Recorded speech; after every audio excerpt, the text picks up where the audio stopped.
Hi friends, నేను మీ Sneha. Welcome back to Sneha foods and అవుటింగ్స్కి. టుడే రెసిపీ టమాటో ములక్కాడ పప్పుచారు.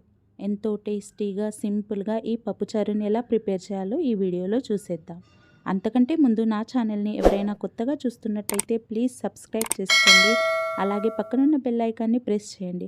అలా చేస్తేనే నేను పెట్టిన ప్రతి ఒక్క నోటిఫికేషన్ మీ వరకు వస్తుంది. మరి ఆలస్యం చేయకుండా వీడియోలోకి వెళ్ళిపోదాం. ఇక్కడ ఒక కుక్కర్ తీసుకొని అందులోకి ఈ కప్పుతో 1 కప్ వరకు కందిపప్పుని వేసుకొని ఇలా వాటర్ వేసుకొని శుభ్రంగా వాష్ చేసుకోవాలి. చూడండి, ఇలా వాష్ చేసుకున్న తర్వాత ఇందులోకి మీడియం సైజు 2 టమాటోస్ని వేసుకున్నాను. అలాగే మీడియం సైజు ఆనియన్ని పొడుగా కట్ చేసుకొని వేసుకున్నాను.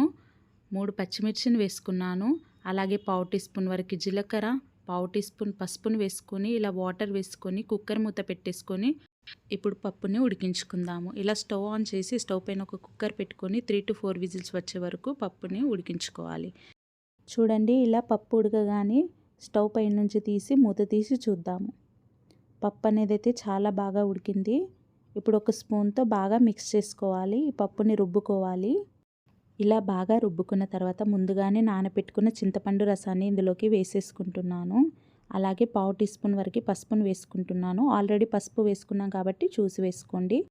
అలాగే స్పైసీకి సరిపడే కారంని వేసుకోండి. నేను ఇక్కడ 2 టేబుల్ స్పూన్ వరకు కారంని వేసుకుంటున్నాను. అలాగే రుచికి సరిపడే సాల్ట్ని వేసుకొని ఒకసారి ఇలా బాగా మిక్స్ చేసుకొని ఇప్పుడు పోపుకు ప్రిపేర్ చేసుకుందామండి. స్టవ్ ఆన్ చేసి స్టవ్ పైన ఒక బౌల్ పెట్టుకొని ఆయిల్ వేసుకోండి. ఇలా ఆయిల్ వేడైన తర్వాత ఆవాలు మెంతుల్ని వేసుకొని ఫ్రై చేసుకోవాలి.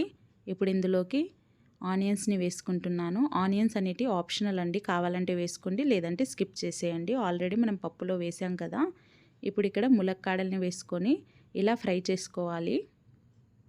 బ్యాచిలర్స్ కూడా ఈజీగా చేసుకునే ఈ టమాటో ములక్కాడ పప్పుచారు చాలా సింపుల్ అండి, ఈజీగా చేసుకోగలుగుతారు ఎవరైనా. చూడండి, ఇలా కరివేపాకుని వేసుకున్న తర్వాత ఫ్రై చేసుకోవాలి. అలాగే ఎండుమిర్చిని వేసుకోండి ఇలా కట్ చేసుకొని. ఇలా బాగా ఫ్రై అయ్యాక స్టవ్ ఆఫ్ చేసేసి పప్పులోకి వేసేసుకుందామండి ఈ పోపుని. అలాగే సన్నగా కట్ చేసుకున్న కొత్తిమీరని కూడా వేసేసుకొని ఈ కుక్కర్ని స్టవ్ పైన పెట్టుకొని ఒక 5 నిమిషాల పాటు ఉడికించుకోవాలి.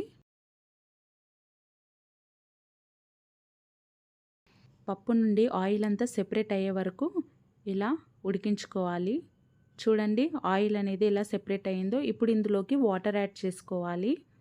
నేను ఇక్కడ 1.5 గ్లాస్ వరకు వాటర్ని వేసుకుంటున్నాను. పప్పుని ఉడికించుకున్న తర్వాత పప్పు అనేది చిక్కపడుతుంది కాబట్టి కాస్త వాటర్ ఎక్కువగానే వేసుకోండి.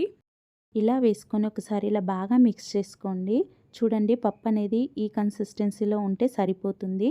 ఇప్పుడు ఏమైనా సాల్ట్ ఏమైనా తగ్గి ఉంటే ఇలా పైనుండి కూడా వేసుకోవచ్చు టేస్ట్ చూసుకొని. ఇలా 2 పొంగులు వచ్చేంత వరకు ఇలా కలుపుతూ ఉడికించుకోవాలి. చూడండి, ఇలా మధ్య మధ్యలో కలుపుతూ ఉండాలి. ఇలా 2 పొంగులు వచ్చిన తర్వాత స్టవ్ సిమ్లోకి పెట్టుకొని మూత పెట్టేసుకొని మరొక 5 నిమిషాల పాటు పప్పుని ఉడికించుకోవాలి.